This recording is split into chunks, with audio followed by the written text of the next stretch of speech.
I made enough. Does anybody need one? Okay. I don't remember how many I made, but I have a good number here this morning. Book of 1 Samuel. Man, this book is so valuable. There's so much in here. 31 chapters, 810 verses. And so Romans 15:4 says, whatever things were written before were written for our learning. And there's just so much. And you can see your outline here is only half a page, but what's in that half a page could fill up quite a few pages, I suppose.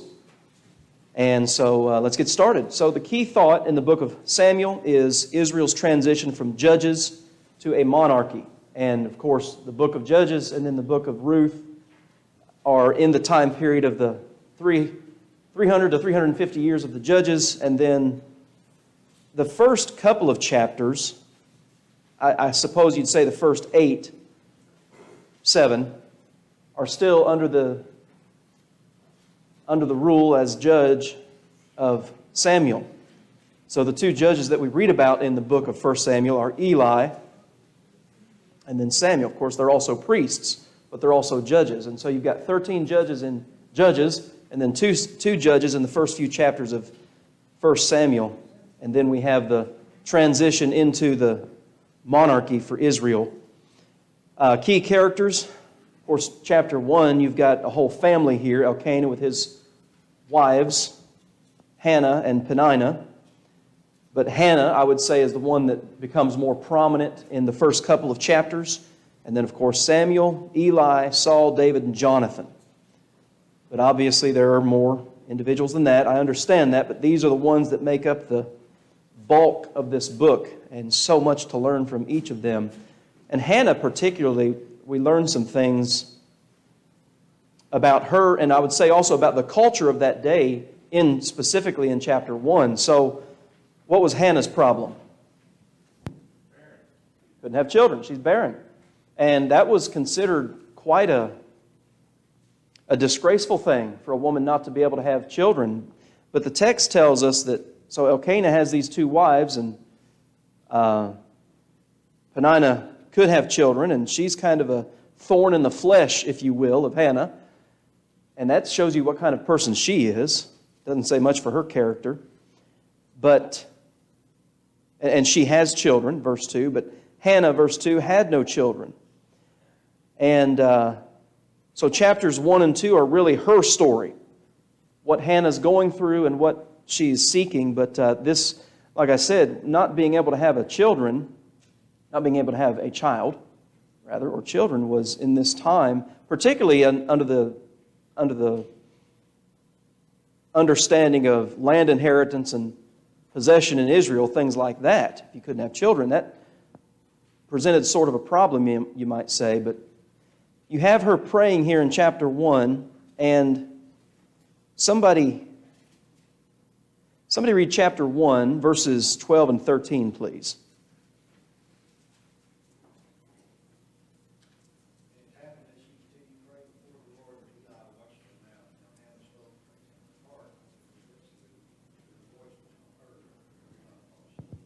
Okay, so a couple things I learned there.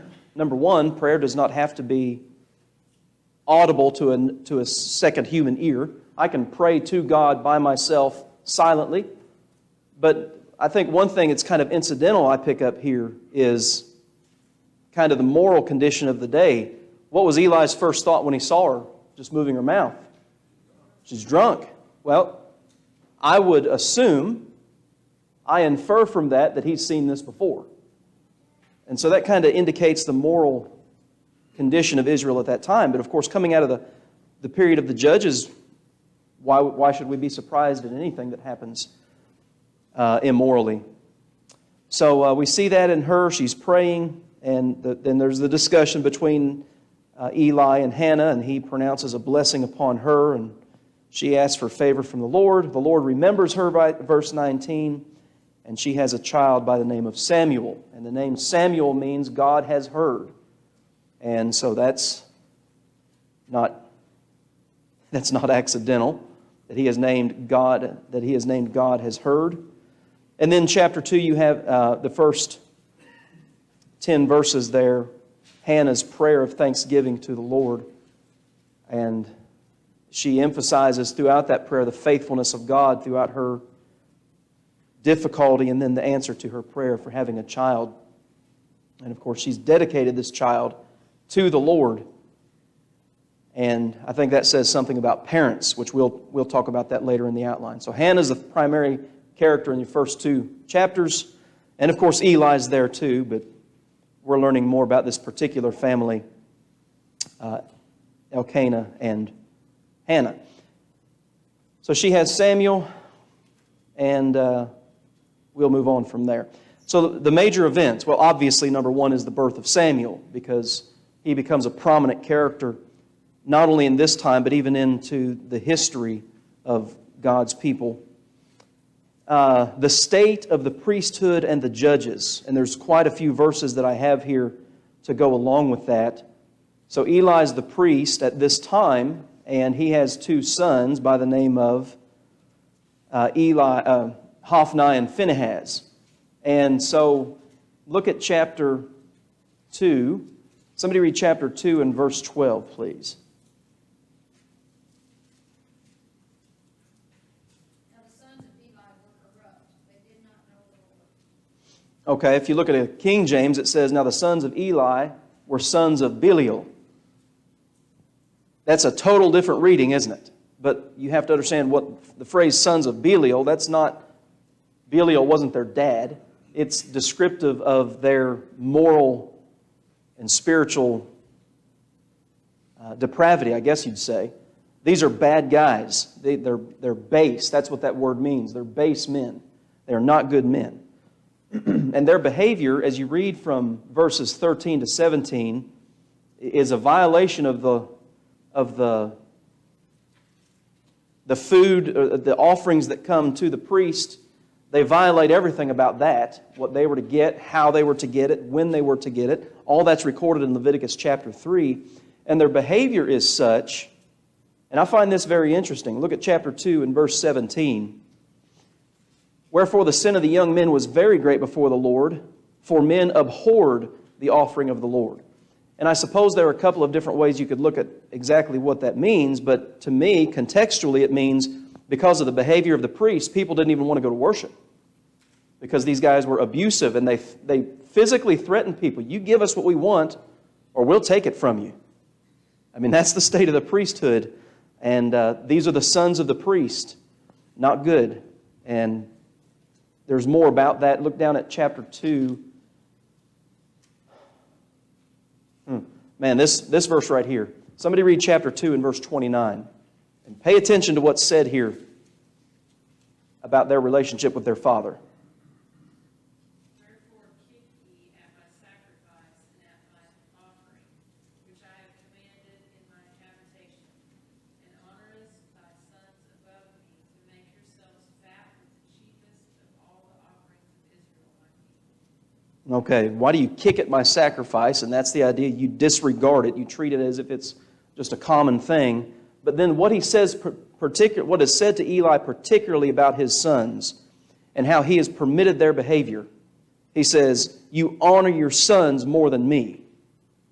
And I can't tell you how many times, and I suppose you've seen it too, that I've seen it in the world, and I would say sadly sometimes in the church, that people will honor their bloodline more than they honor God, because they will willingly violate commandments of God to stay in touch with their family or to continue things as they are with their family. And these guys were, so I wrote in the margin of my Bible here, kicking at the sacrifice. And not only is that the idea of treating it like a common thing, but one of the ideas behind this word of kick is like an overfed, undisciplined animal. That's how these guys acted. And so, not a good situation at all that is going on with the priesthood, the judges. And, part of it falls at the feet of the parent, doesn't it?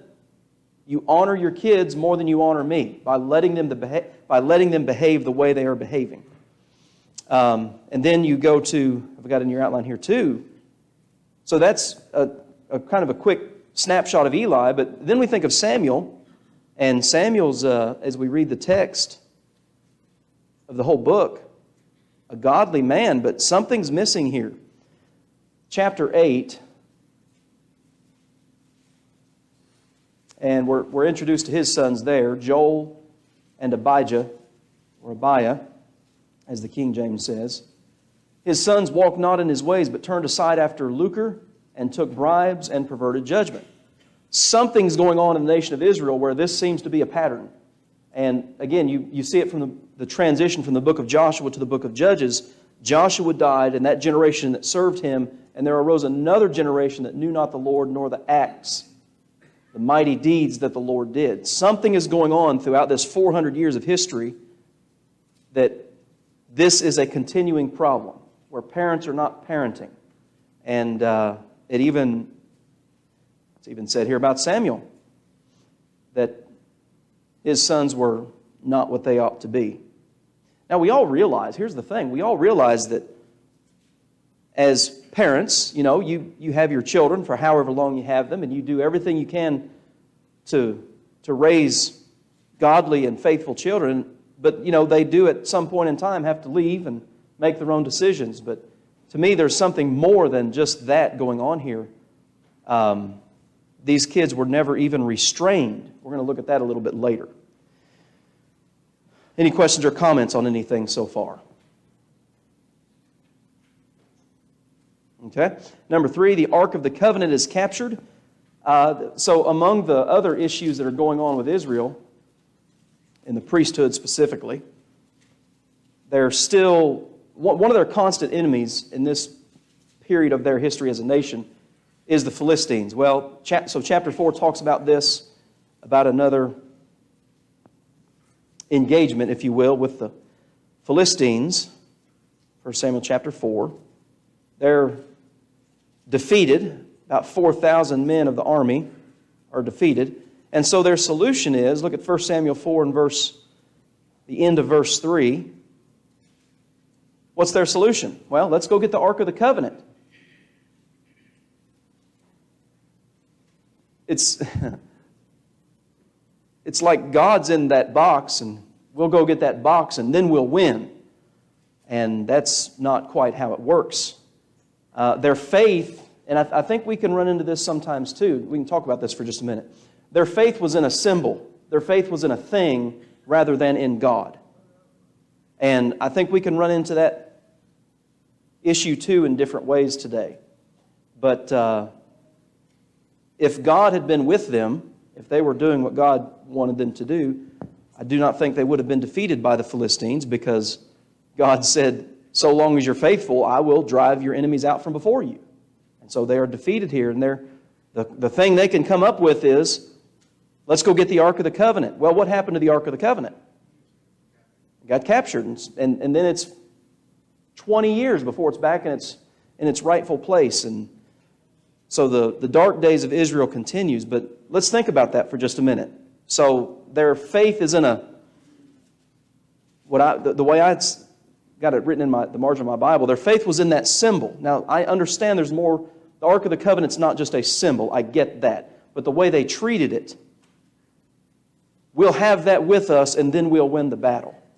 How can people do that today with their faith? We're not engaged in a war somewhere physically. But in what ways do you think people can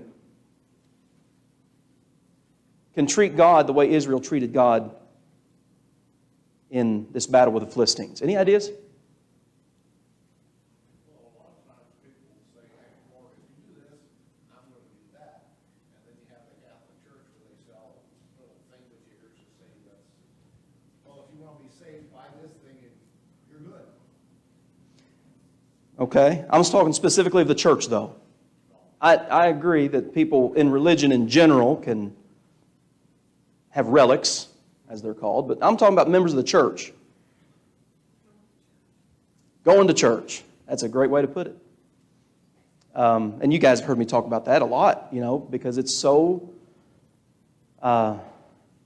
there's a danger there. There's a consistent danger there of having the mindset that if I go to a building on Sunday, I'm right with God.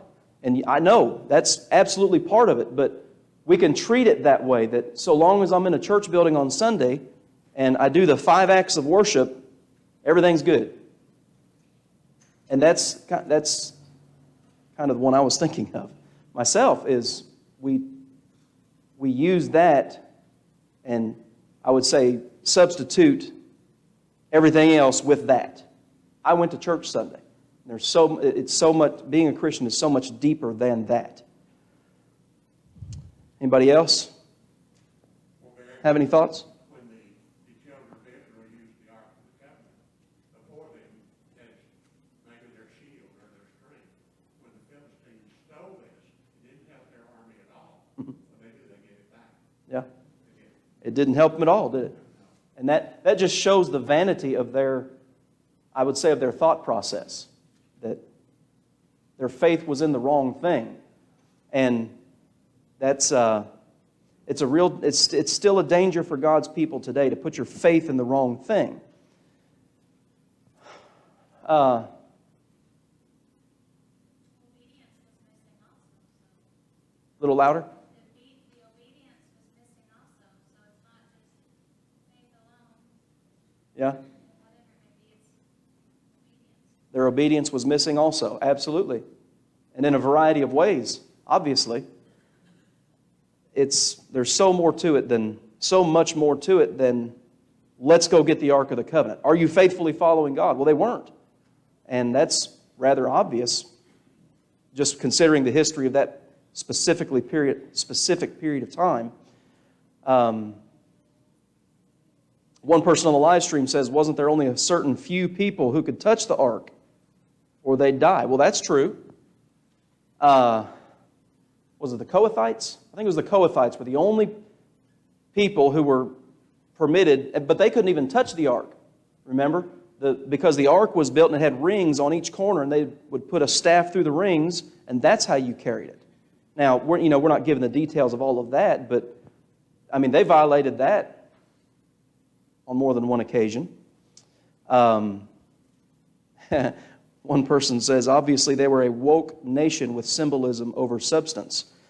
And we see that in our society to a great extent. Symbolism over substance. And I think that's a challenge for Christians living in an age that we live in. Don't do that. Don't use a symbol over the substance of what it means to actually be a Christian. And so you've heard me say before, and it seems like somebody said it here recently. I don't remember exactly where I heard it, to be honest, but the concept of, the way I illustrate it is, you can stand in a garage. It doesn't make you an automobile. And the same thing's true. You can come in a church building. Doesn't necessarily mean you're a Christian. Again, that's part of it. I'm not questioning that. But don't substitute the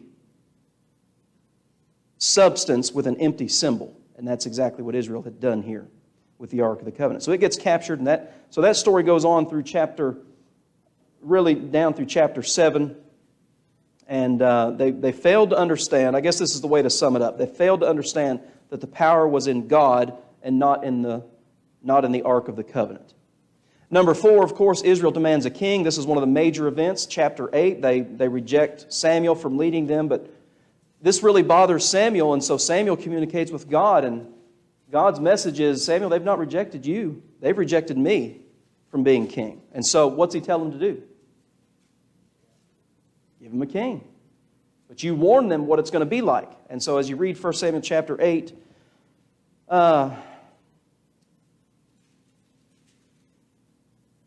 beginning really in verse 11, Samuel describes, and basically it's one of those be careful what you ask for kind of deals.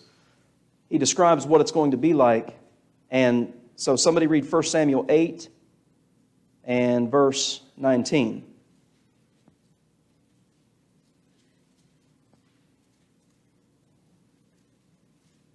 Nevertheless, the people refused to obey the voice of Samuel, and they said, Nay, but we will have a king We don't care.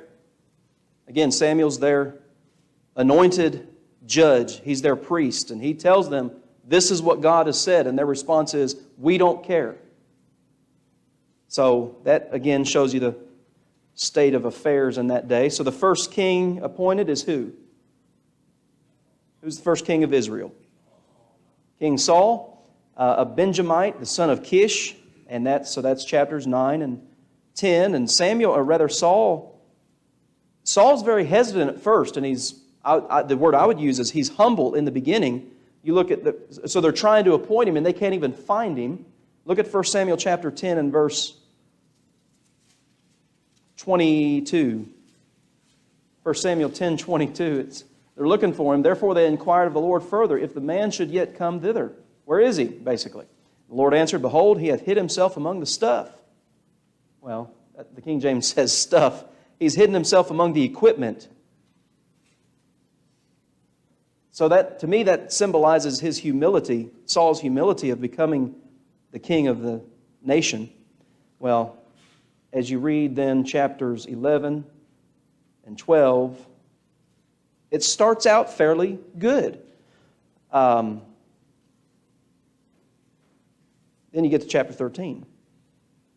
And so look back at, so we have to make some connections here. Look back at 1 Samuel 10 and verse 8. Look at 1 Samuel 10:8. Thou shalt go down before me to Gilgal. This is Samuel talking to Saul about what he's to do. Thou shalt go down to Gilgal, and behold, I will come unto thee to offer burnt offerings and to sacrifice sacrifices of peace offerings. 7 days shalt thou tarry, till I come to thee and show thee what thou shalt do. All right, so we then turn to chapter 13 and look at verse 7.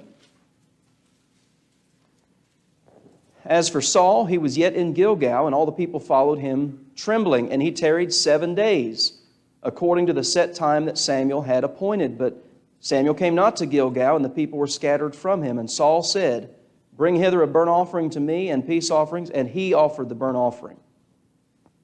The implication from the text is, this is the 7th day. And Samuel told him to go there and wait 7 days, and I will come and will offer sacrifice. And Saul, well, look at, somebody read verse 12 here. Read 1 Samuel 13, verse 12.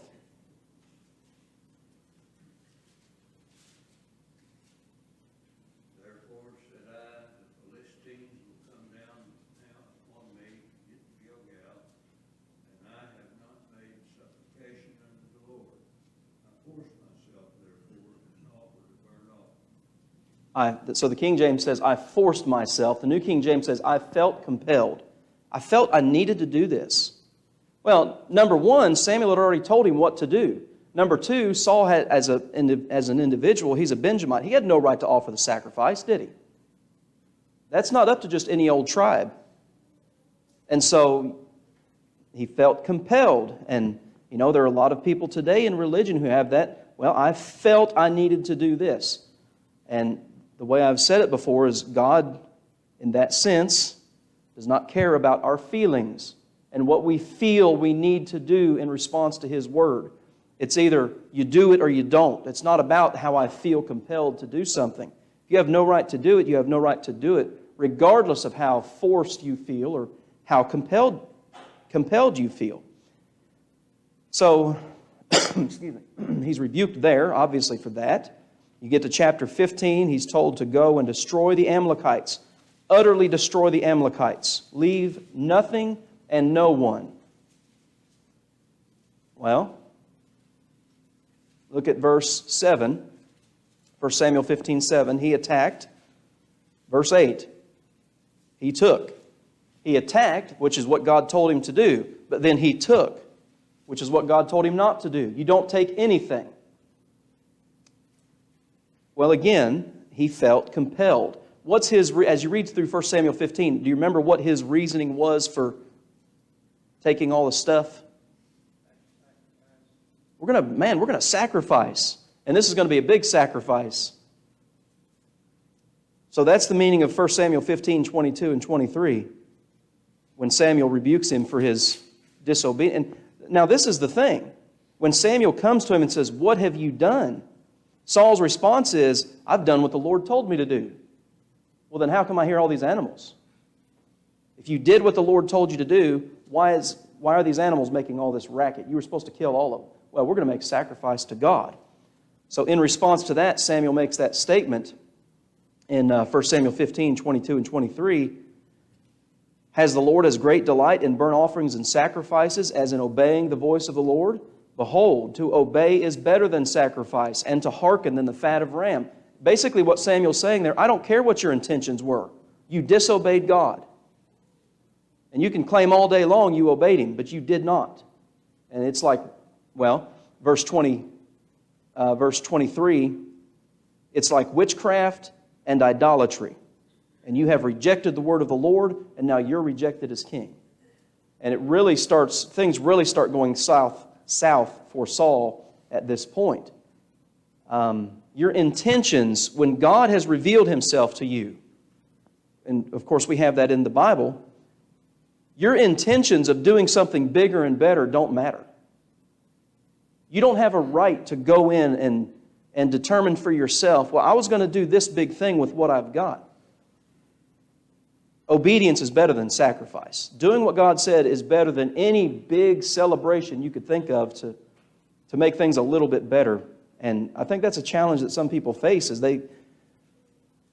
just in talking to people over the years, it's like, well, we can do things a little bit better than what the Bible says. I guess a primary example would be instrumental music that I've run into over the years. It sounds so much better. That's Saul's attitude. They're doing exactly what Saul did. We'll take it upon ourselves to improve things regardless of what Scripture says. We need to be careful and not try to improve things for God. So those are two big events because Saul's anointed, things begin fairly good, it seems like, and then, man, it quickly goes downhill. Chapter 16, David is anointed as king. And this is kind of an interesting transition because Saul is still king. And throughout the last several chapters of the book, David himself calls Saul the Lord's anointed. David still has that respect for Saul as king of Israel. I won't touch the Lord's anointed. And yeah, one person says partial obedience is still disobedience. You either have done what God says or you haven't. That's what it comes down to. So David's anointed as king. Of course, chapter 17 is a major event in Israel's history, David and Goliath. And from that point on, really from the beginning of chapter 18 to I have it in here, 27:4 is Saul's pursuit of David and several attempts on his life. And this is where a lot of your Psalms are written, by the way, historically. The book of Psalms, a lot of it was composed during this time of Saul pursuing David. And then another major event throughout the book is David's relationship with Saul's son, Jonathan. Any questions or comments on all of that, those 9 points there? And like I said, I know there's a lot more, but to me, these are things that stick out in my mind from these 31 chapters that really are the major events of the book.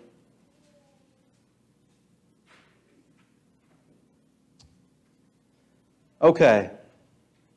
One of the major lessons from this book is about the influence of parents.